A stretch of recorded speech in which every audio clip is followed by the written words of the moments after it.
Bendiciones a todos, qué gusto poder saludarlos. Agradecido con Dios por su fidelidad y su misericordia.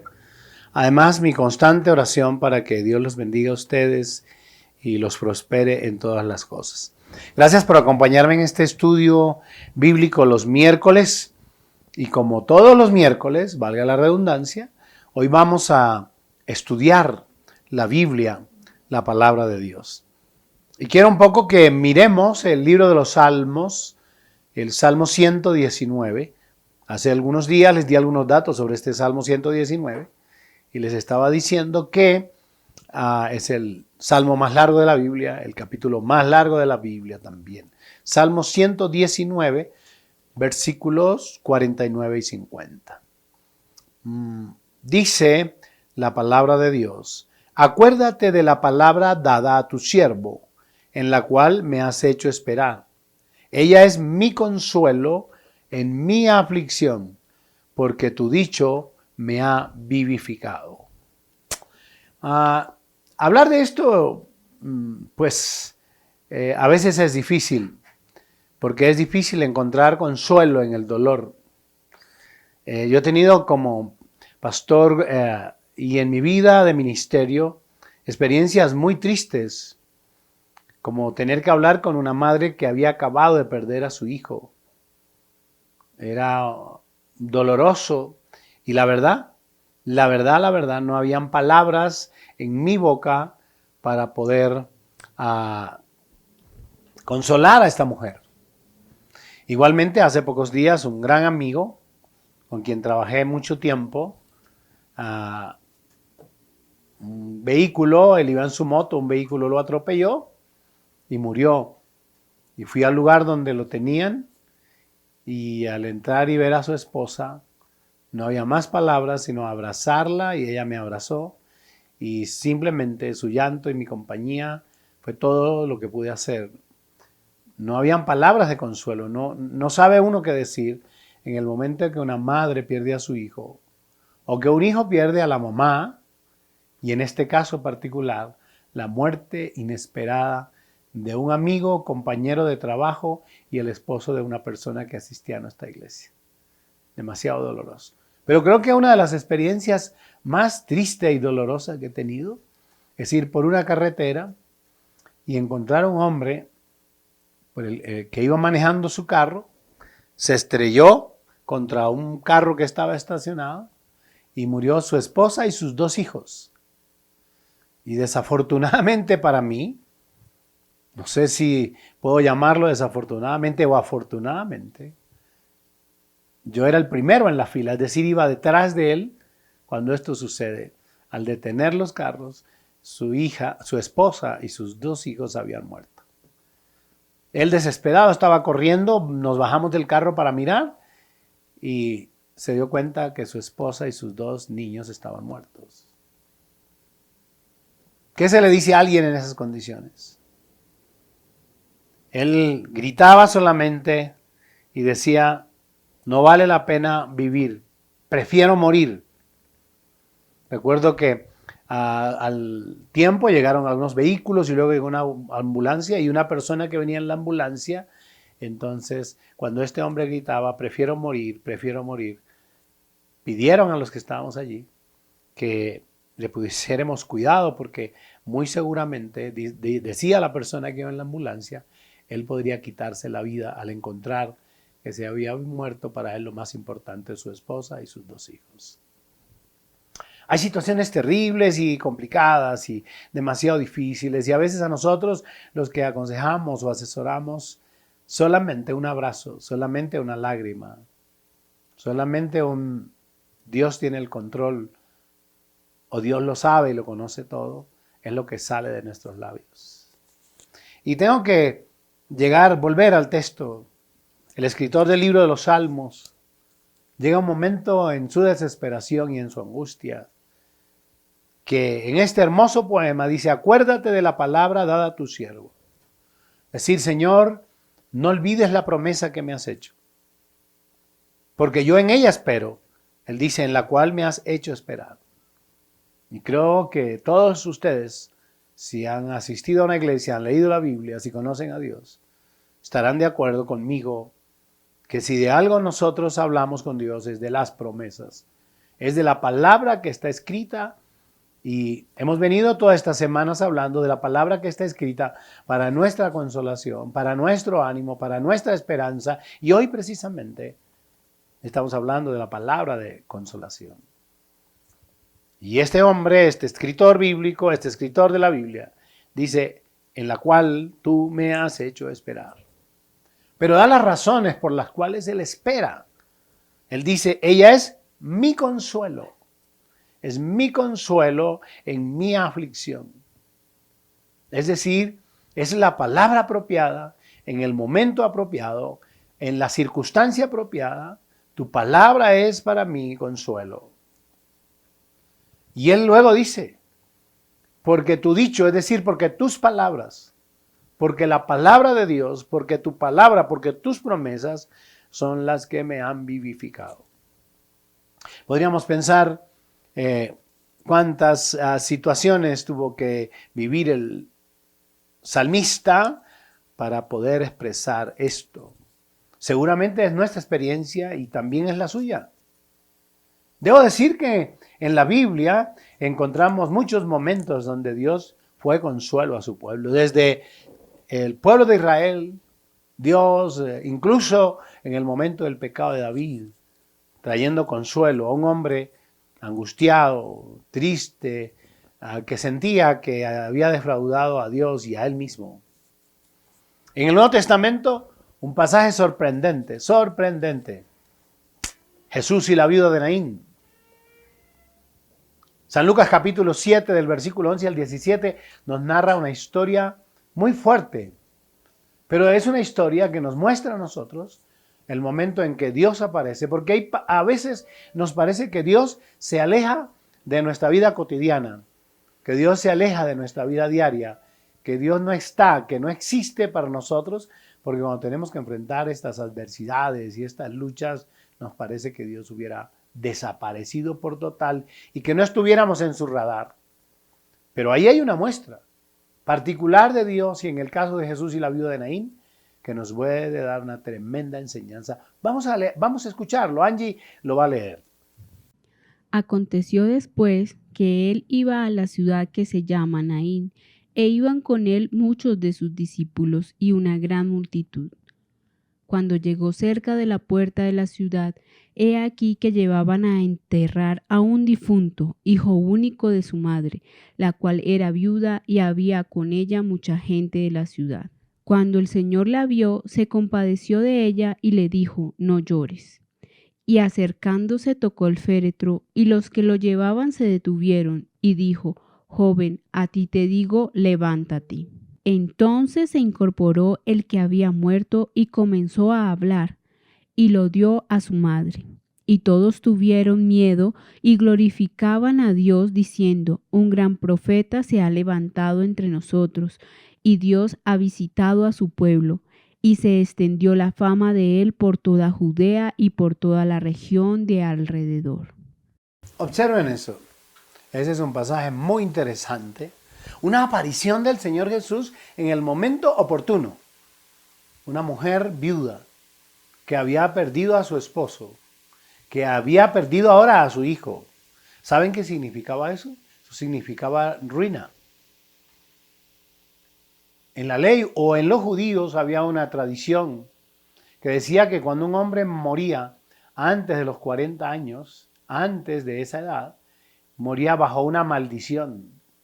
De alguna manera podía ser también que esta mujer cargara con esta maldición, era lo que la gente podía haber dicho, porque la gente dice cosas. Entonces ahora se muere su hijo. ¿Y qué era lo que iban a decir? Que esta mujer estaba bajo maldición. Y tenemos que acostumbrarnos a eso.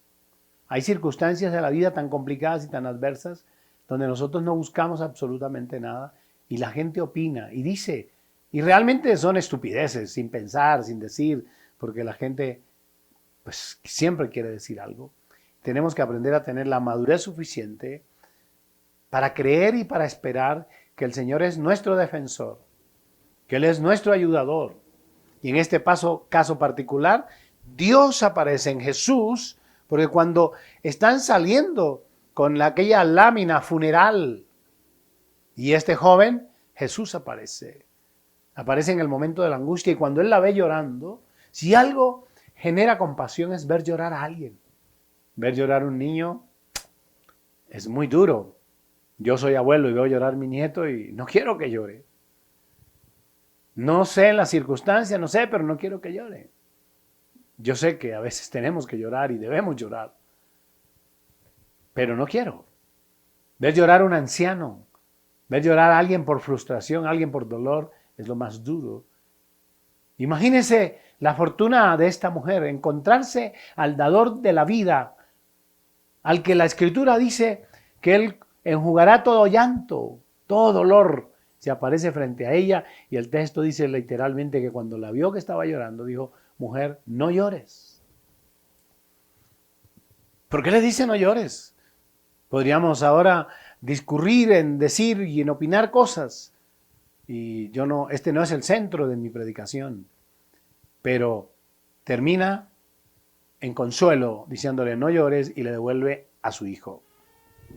Yo no sé, y déjenme hacer una aplicación aquí. No sé cuál es su dolor y no sé por qué Dios puso a hablar hoy en mi corazón. Y no sé cuándo, incluso no sé ni siquiera cuándo se va a publicar este texto. Lo que sé es que Dios tiene una palabra para usted. Es una palabra de consuelo. No sé si se ha muerto algún familiar suyo. No sé si está en una situación en que usted dice, nada podrá levantarme de esta postración. Y usted lo único que desea es la muerte. ¿Qué creen ustedes que deseaba esta mujer? Seguramente enterrarse juntamente con su hijo, porque iba a ser tocada por las palabras de los que iban a decir, esta mujer está maldita, se murió su marido, ahora se murió su hijo, iba a entrar en la ruina porque según el texto no tenía ningún heredero. Pero ahí aparece Dios.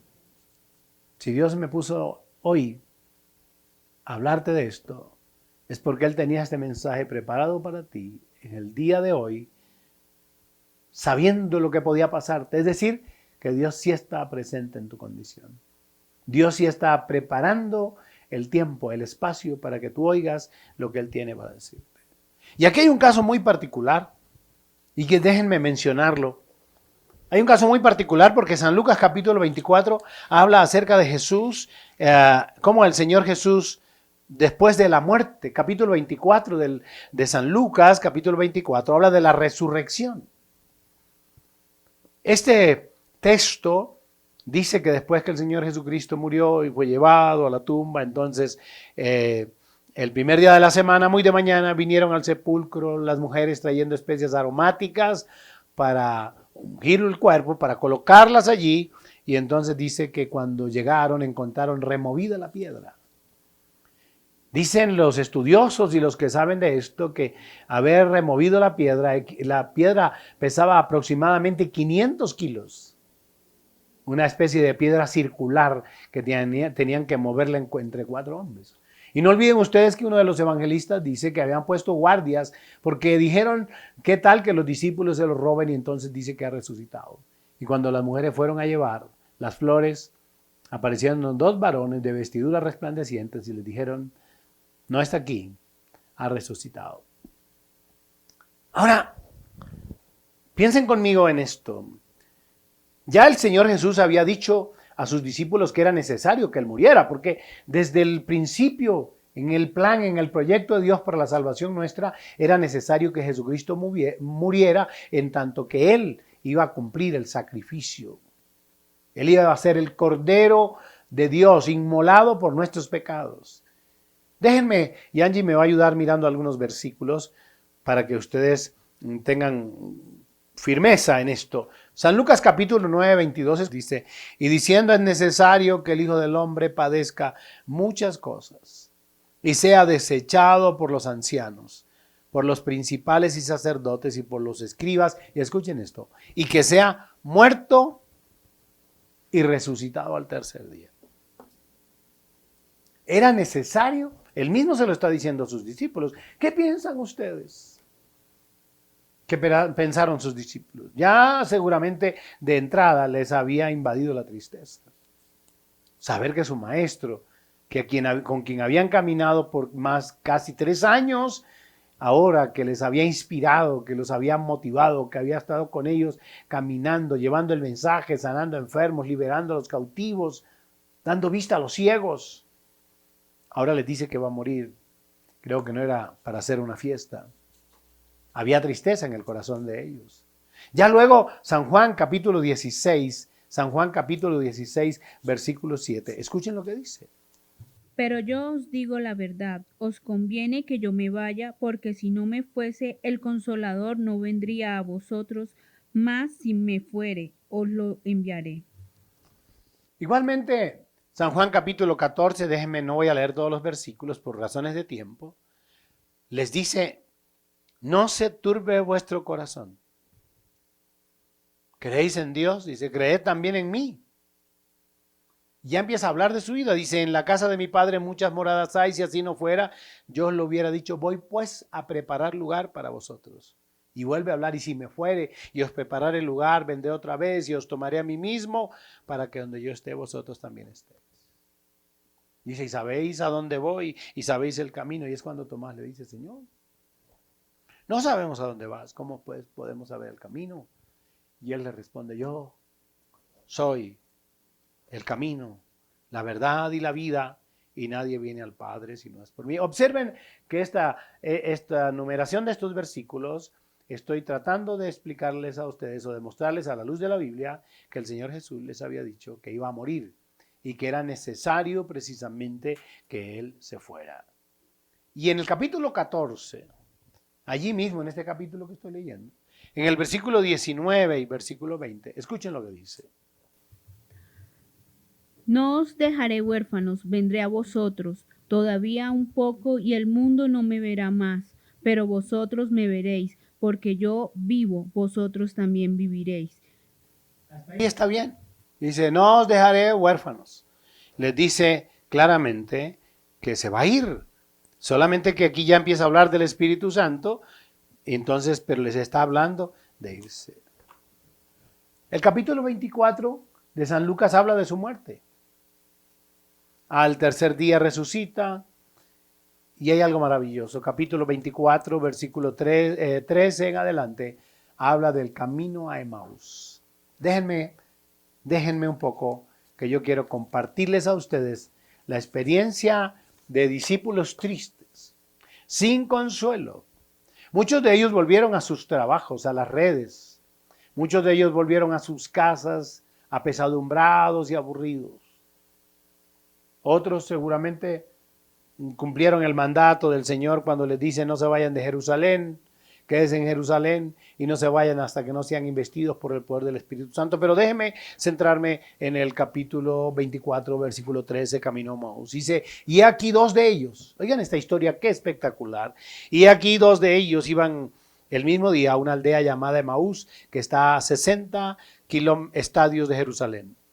E ellos iban hablando como cuando uno va caminando con alguien y hace la charla, dice, iban hablando entre sí de todas aquellas cosas que habían acontecido.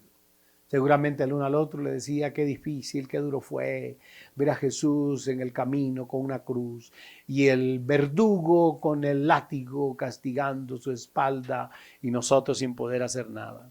Pero escuchen lo que pasa, versículo 15. Sucedió que mientras hablaban y discutían entre sí, Jesús mismo se acercó y caminaba con ellos. Dice, mas los ojos de ellos estaban velados para que no lo conociesen. Y entonces les pregunta, ¿qué pláticas son las que tienen entre ustedes mientras caminan? Y les hace esta pregunta, ¿por qué estáis tristes? A mí me encanta eso. ¿Por qué estáis tristes? ¿Acaso no sabe que estamos tristes? ¿Acaso usted no sabe o usted cree que Dios no está pendiente de lo que nos pasa? Se junta en el camino con ellos y la pregunta es, ¿qué es lo que ustedes hablan mientras caminan? Y les hace la pregunta clave, ¿por qué están tristes? Y entonces uno de ellos, sin saber quién era Jesús mismo, que se llamaba Cleofas, le dijo, ¿eres tú el único forastero en Jerusalén que no ha sabido las cosas que en ellas han acontecido en estos días? Entonces les dijo, el Señor Jesús hablando con ellos, ¿qué cosas? Y ellos le dijeron de Jesús Nazareno, que fue varón profeta, poderoso en obra y en palabra delante de Dios y de todo el pueblo. Y cómo le entregaron los principales sacerdotes y nuestros gobernantes a sentencia de muerte y le crucificaron. Pero nosotros esperábamos, oigan esto, pero nosotros esperábamos que Él era el que había de redimir a Israel, y ahora, además de todo esto, hoy es ya tercer día que esto ha acontecido. Pero empieza lo interesante. Aquí también, aunque también nos han asombrado unas mujeres de entre nosotros, las que antes del día fueron al sepulcro, y como no hallaron su cuerpo, vinieron diciendo que también habían visto ángeles quienes les dijeron que Él vive. Fueron algunos de los nuestros al sepulcro y hallaron así como las mujeres habían dicho, pero a Él no le vieron. Y escuchen versículo 25, entonces Él les dijo: oh insensatos y tardos de corazón para creer todos los que los profetas han dicho. Es decir, tardos de corazón y necios por no creer lo que la palabra de Dios dice. Y tengan en cuenta que estaba hablando con judíos que debían conocer la ley, que leían los salmos y que leían al profeta Isaías. Y Él les dice: qué necios son ustedes.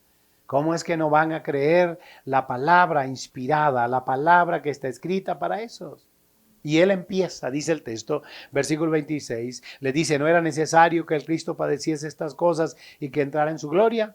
Y comenzando desde Moisés, escuchen esto, es decir, empezando desde la ley, que la conocían perfectamente los judíos, y siguiendo por todos los profetas, les declaraba en todas las escrituras lo que de Él decían.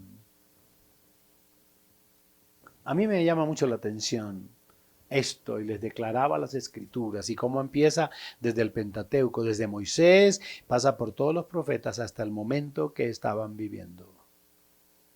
Y aquí me parece que tenemos también otra cosa que aprender.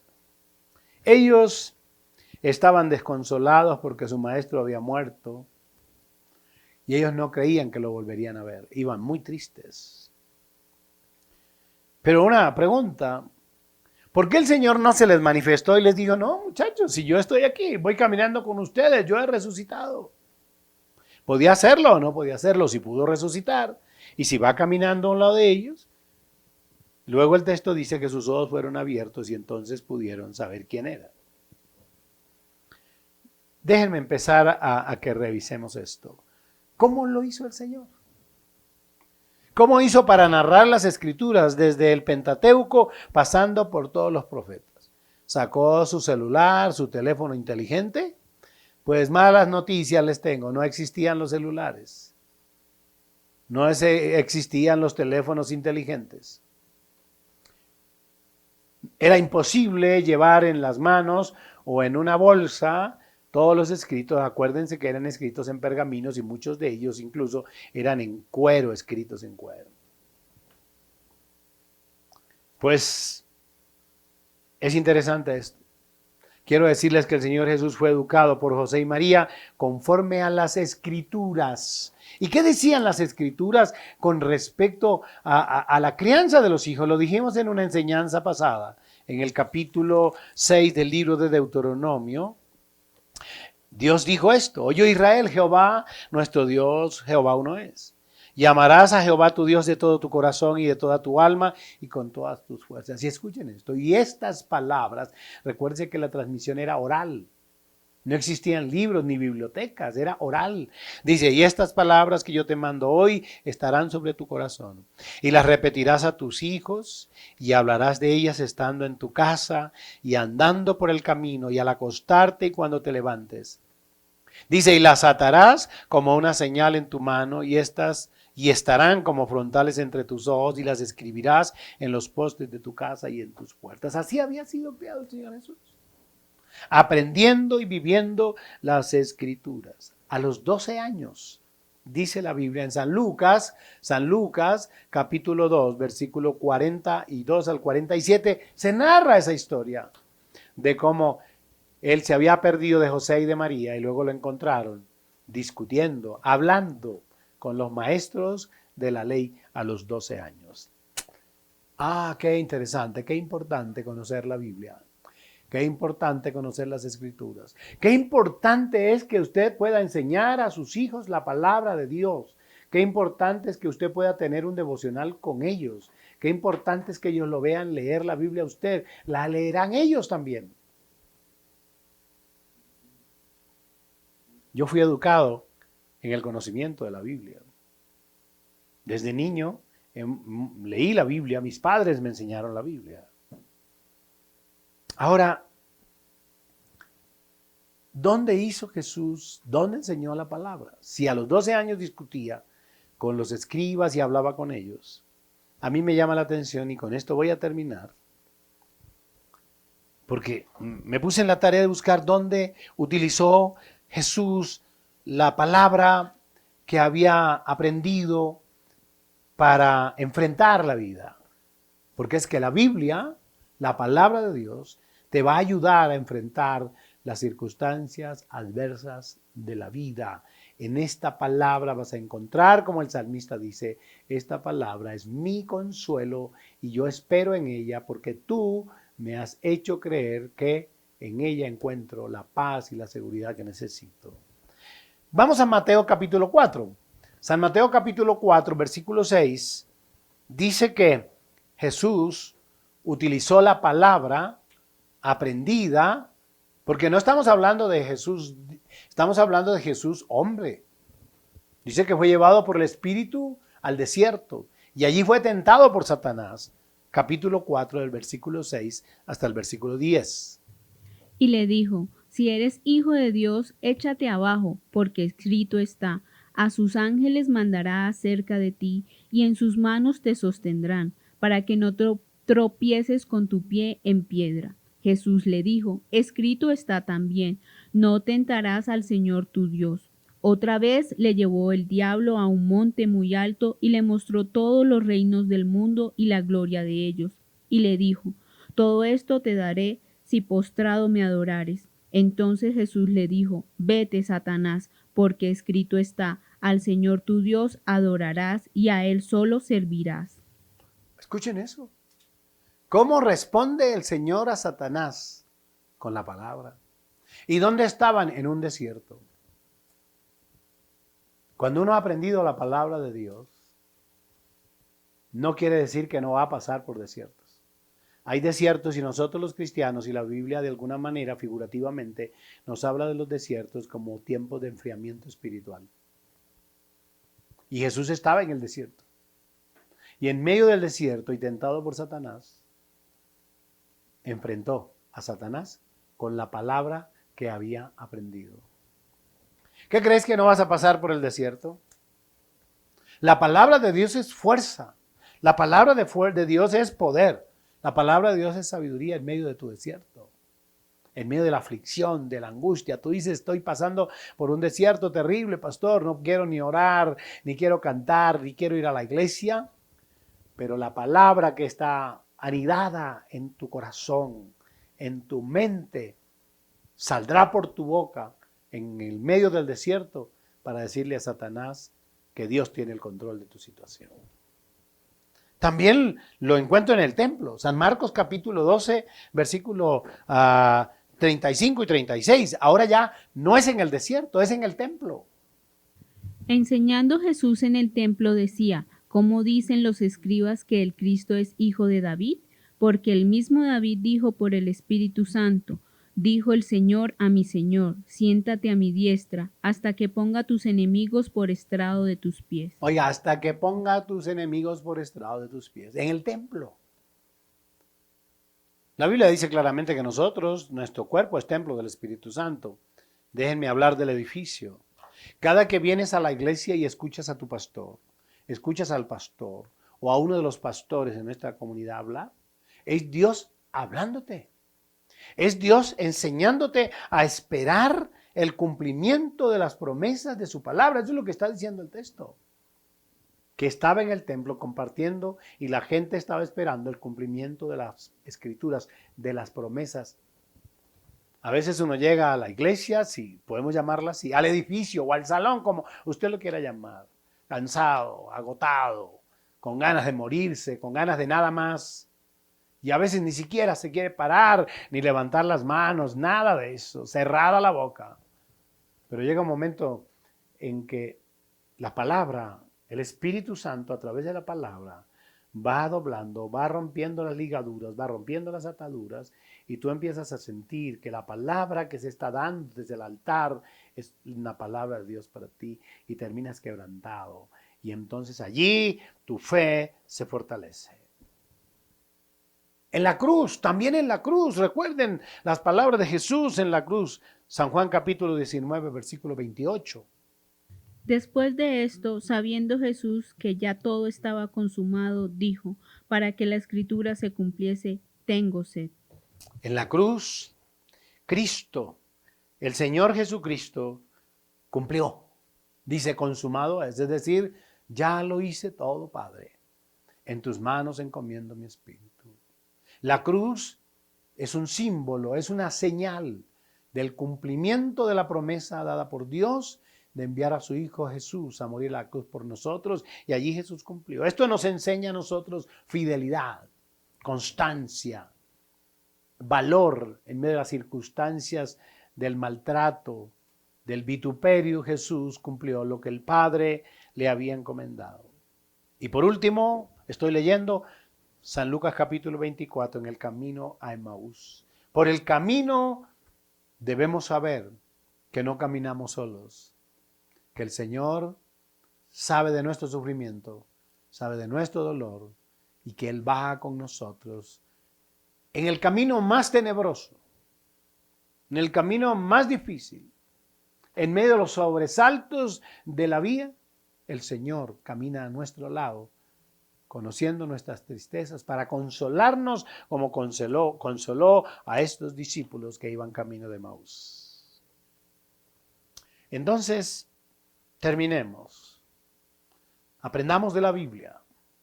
Leamos textos. Colocámoslos en las paredes de nuestras casas, en la cocina, en la nevera, en el recordatorio diario. Apréndete trozos de la Escritura que te van a ser útiles para enfrentar a Satanás en el desierto, para aprender en el templo a esperar en Dios, en la cruz para ser fiel, y en el camino a Emaús para saber que no caminas solo, que el Señor camina a tu lado.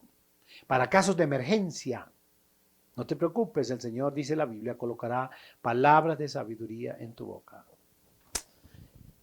Qué hermoso cuando uno, en medio de la soledad y de la angustia, puede recordar textos tan maravillosos como el que habita al abrigo del Altísimo morará bajo la sombra del Omnipotente. Oh, Jehová es mi pastor y nada me faltará. Junto a aguas de reposo me pastoreará. Y uno en esa aflicción, oír eso, leerlo, repetirlo, fortalece. Oh, Jehová es mi luz y mi salvación. ¿De quién temeré? Jehová es la fortaleza de mi vida. ¿De quién he de atemorizarme? La palabra brotando de nuestra boca para hacernos fortaleza. Dios está para consolarnos, de la manera que consoló a la viuda de Naín, de la manera que consoló a los discípulos que iban camino a Emaús tristes. Lo quiere hacer contigo también esta noche. Termino con esto. El salmista dice: lámpara es a mis pies tu palabra y lumbrera a mi camino. Y luego, entonces, ya había dicho: ella es mi consuelo en mi aflicción, porque tus palabras me vivifican. Cuando oigo la palabra de Dios y la estudio, hay vida que se incorpora a mi vida. No sé por qué estás atravesando ahora. Seguro un camino difícil, complicado, y yo quiero orar para que Dios te ayude y que esta palabra te sirva en el día de hoy. Padre amado, tú eres Dios y no hay más. Yo sé que tu palabra es verdad y que lo que yo estoy compartiendo hoy lo tenías preparado desde antes para alguien que hoy lo necesitaba. Y es en el tiempo exacto, en el tiempo preciso. Te ruego que extiendas tu mano de gloria y de misericordia. Que tu palabra corra como un río para bendecir a aquellos que hoy lo único que quieren es morir, dejar de vivir, porque todo parece que se hubiera acabado. No. Muéstrales hoy que no se ha acabado, que como apareciste en el camino de la viuda de Naín para resucitar a su hijo, de la misma manera hoy quieres resucitarlos a ellos para que tengan paz, felicidad, seguridad y confianza. Tu palabra es a mi vida, consuelo y vida. Te damos gracias y lo pedimos en el nombre de Jesús. Amén, amén. Los bendigo a todos. Gracias por su compañía. Feliz noche. Que descansen.